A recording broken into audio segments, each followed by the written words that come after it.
The first thing I noticed when I woke up wasn't the silk sheets wrapped around my body or the unfamiliar ceiling above me.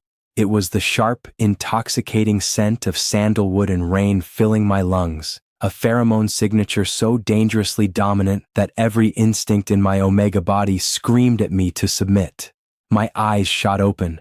Panic flooded through me as fragmented memories from last night crashed into my mind like broken glass. The club, the drinks, the masked stranger with silver eyes who had looked at me like I was the only person in the room, and then nothing, just darkness and heat and a feeling I couldn't describe. I sat up quickly, my bare skin brushing against expensive sheets that definitely weren't mine.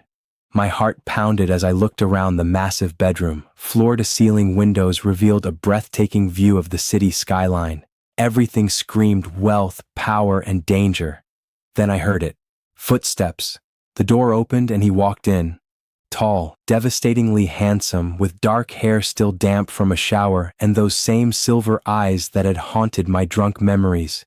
He wore nothing but black dress pants, his muscular chest bare and covered in faint scratches that made my face burn with embarrassment, because I knew exactly who had left those marks. He stopped when he saw me awake, his expression unreadable, and for a long moment neither of us spoke. Then his lips curved into the smallest, most dangerous smile I had ever seen. "Good morning," he said, his voice deep and smooth like whiskey. "You're even more beautiful in daylight." My throat went dry. I pulled the sheets higher against my chest, suddenly very aware that I was completely naked underneath. "Who are you?" I managed to whisper. His smile widened slightly as he walked closer, each step measured and confident like a predator approaching cornered prey. "My name is Kieran Ashford," he said calmly, "and as of 3 hours ago, you became my fated mate." The words hit me like a truck. Fated mate. No, that was impossible. Fated mates were rare, almost mythical, the kind of bond that happened once in a million lifetimes when pheromones aligned so perfectly that rejecting each other became physically painful. And this man, this stranger I had spent one reckless night with, was claiming we were bound for life. "I don't believe you," I said, my voice shaking. Kieran tilted his head slightly, studying me with those unnervingly calm eyes. "Your body already knows the truth," he replied. "That's why you haven't tried to leave yet." He was right. Despite the panic screaming inside my head, my body felt strangely calm in his presence, comfortable even, like I belonged here. I hated it. "This can't be happening," I whispered. Kieran sat down on the edge of the bed, close enough that I could feel the warmth radiating from his skin. "It already has," he said softly, "and now we need to discuss what comes next." I stared at him, my mind racing. "What comes next? You mean pretending this never happened and going our separate ways?" Kieran's expression darkened slightly, the first crack in his calm exterior. "That's not an option." "Why not?" "Because rejecting a fated bond will destroy both of us," he said simply. "You'll feel it soon, the pull, the need to be near me. It only gets stronger." My hands clenched the sheets tighter. "So what? I'm just supposed to accept this? Accept you?" Kieran leaned forward slightly, his gaze locked on mine with an intensity that made my breath catch. "I'm not asking you to love me," he said quietly. "Not yet. But I am asking you to stay." "Stay? Here? With you?" He nodded. "I'll give you everything you need. Protection, comfort, freedom within reason. All I ask is that you don't run." I laughed bitterly. "You're insane." "Perhaps," Kieran said, his tone still maddeningly calm, "but you're still here. And deep down, you know you won't leave." I wanted to argue, to tell him he was wrong, but the words died in my throat because he wasn't wrong. Some primal part of me, the omega instincts I had spent years suppressing, was already responding to him, already recognizing him as mine. I looked away, my heart pounding. "I don't even know you." "Then let me fix that," Kieran said. He stood and walked toward the dresser, pulling out a sleek black folder. He placed it on the bed in front of me. Inside were documents, photographs, information, everything about Kieran Ashford laid out like a business proposal. CEO of Ashford Industries, billionaire, ENIGMA, and according to the last page, recently declared by the council as one of the most eligible unmated dominants in the country. Until now. I looked up at him. "You prepared a file about yourself?" Kieran shrugged. I wanted you to know exactly who you're dealing with. And who am I dealing with? A man who doesn't lose, he said simply. Not in business, not in life, and especially not when it comes to my fated mate. The possessiveness in his tone should have terrified me. Instead, it sent a shiver down my spine that I desperately tried to ignore. What if I say no? I challenged. What if I walk out that door right now? Kieran's eyes darkened, his pheromones thickening in the air around us. Then I'll follow you, he said quietly. I'll find you wherever you go. Not to force you, but to protect you. Because whether you accept it or not, the bond is already forming, and other alphas, other enigmas, they'll sense it.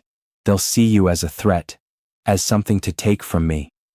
My stomach twisted. So I'm a prisoner. No, Kieran said firmly. You're my mate. There's a difference. He extended his hand toward me. Stay for 1 week, he offered. Give me 7 days to prove that this bond, this life, is worth accepting. And if after that you still want to leave? His jaw tightened slightly. Then I won't stop you. I stared at his outstretched hand, my mind screaming at me to refuse, to run, to do anything except take it. But my heart, traitorous and foolish, was already reaching back. 7 days. That was the deal I had made with Kieran Ashford, the enigma who claimed I was his fated mate after one reckless night that I still couldn't fully remember. 7 days to prove that the bond pulling us together was real. 7 days before I could walk away if I chose to. Except walking away was starting to feel impossible. Day 1 began the moment I finally took his hand. Kieran's fingers wrapped around mine with a gentleness that contradicted everything about his intimidating presence, and the second our skin touched, warmth spread through my entire body like I had been freezing my whole life without realizing it. He led me through his penthouse, a space so massive and luxurious it felt more like a palace than an apartment. Everything was dark marble, floor-to-ceiling windows, and furniture that probably cost more than my entire yearly salary. This is your room, Kieran said, opening a door to reveal a bedroom easily twice the size of my old apartment. My room? I repeated. You're not expecting me to stay in yours? His lips curved slightly. Not until you're ready. The answer should have relieved me. Instead, some irrational part of me felt almost disappointed. Kieran noticed. Of course he did. The man seemed to read every flicker of emotion that crossed my face like he had studied me for years instead of hours. But if you need me during the night, he added quietly, I'm 2 doors down. Why would I need you? The question came out sharper than I intended, but Kieran didn't flinch. Because the bond is new, he explained. Your body is adjusting. You might experience discomfort, anxiety, nightmares. It's normal for fated pairs in the beginning, and you'll just magically make it better? Yes. The confidence in that single word should have annoyed me. Instead, it made something flutter dangerously in my chest. Day 2 was when I learned exactly how possessive an enigma could be. Kieran had insisted on taking me shopping, claiming I needed clothes since I had arrived with nothing but the outfit from that night, which he had already burned. Burned? I had asked, horrified. It smelled like the alpha who tried to touch you at the club, Kieran replied casually, like committing arson over a shirt was perfectly reasonable behavior. At the luxury boutique, I tried on outfit after outfit while Kieran sat in a chair watching with the intensity of a man evaluating a business acquisition. Every time a staff member, alpha or beta, got too close, Kieran's pheromones would spike just enough to send them stepping back instinctively. You're scaring them, I pointed out. Good, Kieran said simply. They were looking at you like they had permission. They're doing their job. He stood, closing the distance between us in 2 long strides. His hand came up to cup my jaw gently, tilting my face toward his. You're mine, he said quietly, his silver eyes burning with something that made my knees weak. I don't share. Even looking? Especially looking. I should have argued. Should have told him he was being ridiculous. But the omega in me was purring at his possessiveness, and I hated how much I loved it. Day 3 brought the nightmares Kieran had warned me about. I woke up gasping, my body covered in cold sweat, the phantom feeling of being alone and unwanted clawing at my chest. Before I could even process what was happening, my door opened. Kieran stood in the doorway wearing nothing but loose sleep pants, his hair messy and his eyes alert despite the late hour. Without a word, he crossed the room and climbed into bed beside me, pulling me against his chest. His scent, that intoxicating sandalwood and rain, immediately began soothing the panic still racing through my veins. "Breathe," he murmured, his hand running slowly through my hair. "You're safe. I am here." I clutched his bare chest, my fingers digging into warm skin as I tried to steady my breathing. It felt so real, I whispered. "The dream. Like you had left me." "I'll never leave you," Kieran said firmly. "That's not how this works." "How what works?" "Fated bonds." His arms tightened around me slightly. "Once the connection forms, separation becomes painful. For both of us. So I'm stuck with you?" He pressed his lips against my forehead, and the gesture was so unexpectedly tender that my heart clenched. "We're stuck with each other." Day 4 was when everything changed. Kieran had business meetings all morning, which meant I had the penthouse to myself. I should have enjoyed the freedom. Instead, I found myself wandering restlessly, feeling strangely incomplete without his presence nearby. It was terrifying how quickly I was getting used to him. By the time Kieran returned that evening, I was curled up on the massive living room couch pretending to read a book I hadn't absorbed a single word of. "How was your day?" Kieran asked, shrugging off his suit jacket. "Quiet," I admitted. "Lonely." The question was too perceptive. I looked away. "Maybe." Kieran sat beside me, close enough that our thighs touched. "Good," he said. "That means the bond is strengthening." I frowned. "How is me being miserable good?" "Because it means you're starting to need me," Kieran replied. "The same way I've needed you since the moment I saw you." His hand found mine, our fingers intertwining naturally. "I've been going insane all day," he admitted quietly, "sitting in meetings while every instinct screamed at me to come back here, to make sure you were safe, comfortable, happy." I looked at him, really looked at him, and for the first time I saw past the intimidating enigma exterior. He looked tired, stressed, almost vulnerable. "You really feel it too," I whispered. "The pull?" Kieran's thumb traced circles on the back of my hand. "Every second of every day." Then his silver eyes met mine with an intensity that stole my breath. "And it's only going to get stronger." Day 5 arrived with a problem I hadn't anticipated. My heat was coming early. I woke up feeling feverish, my skin hypersensitive and my body aching with a need I had only experienced a handful of times in my life. Omegas went into heat roughly 4 times a year, and I had always managed them alone, locked away with suppressants and sheer stubborn pride. But this heat felt different, stronger, more desperate, and I knew exactly why. The bond with Kieran was accelerating everything. I stumbled out of bed, my legs shaky as I made my way toward the bathroom. I needed suppressants, needed to lock myself away before Kieran sensed what was happening. But the moment I opened my bedroom door, I found him standing in the hallway. He was already dressed for the day in an expensive black suit, clearly about to leave for work. But he froze the second he saw me, his nostrils flaring as my heat pheromones hit him. His silver eyes darkened instantly, pupils dilating as his own scent thickened in response. "How long?" Kieran asked, his voice rougher than I had ever heard it. "I don't know," I managed. "Hours, maybe." His jaw clenched. "Have you taken suppressants?" "Not yet." I was going to. "No." The command in that single word made my omega instincts shiver. Kieran crossed the distance between us in 2 strides, his hand cupping my feverish cheek. "You're not spending your heat alone?" he said firmly.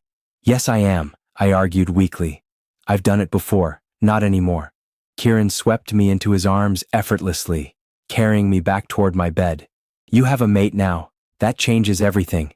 He laid me down gently, but I grabbed his wrist before he could pull away. "What are you doing?" "Staying with you." The certainty in his voice left no room for argument. An omega's heat is vulnerable, painful when experienced alone. But with a fated mate? His thumb brushed across my lower lip. It becomes something else entirely. My breath hitched. Kieran, I don't think. He leaned down, his forehead resting against mine. I won't touch you unless you ask me to, he promised quietly. But I'm not leaving you to suffer through this alone. The next several hours blurred together in waves of heat and need. True to his word, Kieran stayed beside me the entire time, his presence alone easing the worst of the pain. He brought me water, changed the sweat-soaked sheets, and held me when the aching became unbearable. But he never crossed the line, never pushed for more than I was ready to give, even when his own instincts were clearly screaming at him to claim me. I could see it in the tension of his shoulders, the tightness of his jaw, the way his pheromones kept spiking protectively every time I whimpered. Please, I whispered at one point, my body burning. Make it stop. Kieran's hand trembled slightly as he brushed damp hair from my forehead. Tell me what you need. You. The word escaped before I could stop it. I need you. Something shifted in Kieran's eyes. Are you sure? I nodded desperately. Please. Kieran kissed me then, deep and consuming, and suddenly the fire raging through my body found its match. His hands were everywhere, gentle but possessive, learning every inch of my skin like he was memorizing a map. When he finally claimed me, sinking his teeth into the soft skin of my neck in the traditional mating bite, the bond between us snapped into place so powerfully that I saw stars. Mine, Kieran growled against my throat, his voice barely human. Forever. Yours, I gasped back, my fingers digging into his shoulders. Always. When the heat finally broke 2 days later, I woke up wrapped completely in Kieran's arms, our bodies tangled together like we had been made to fit this way. He was already awake, watching me with an expression so tender it made my chest ache. How do you feel? He asked softly. Different, I admitted.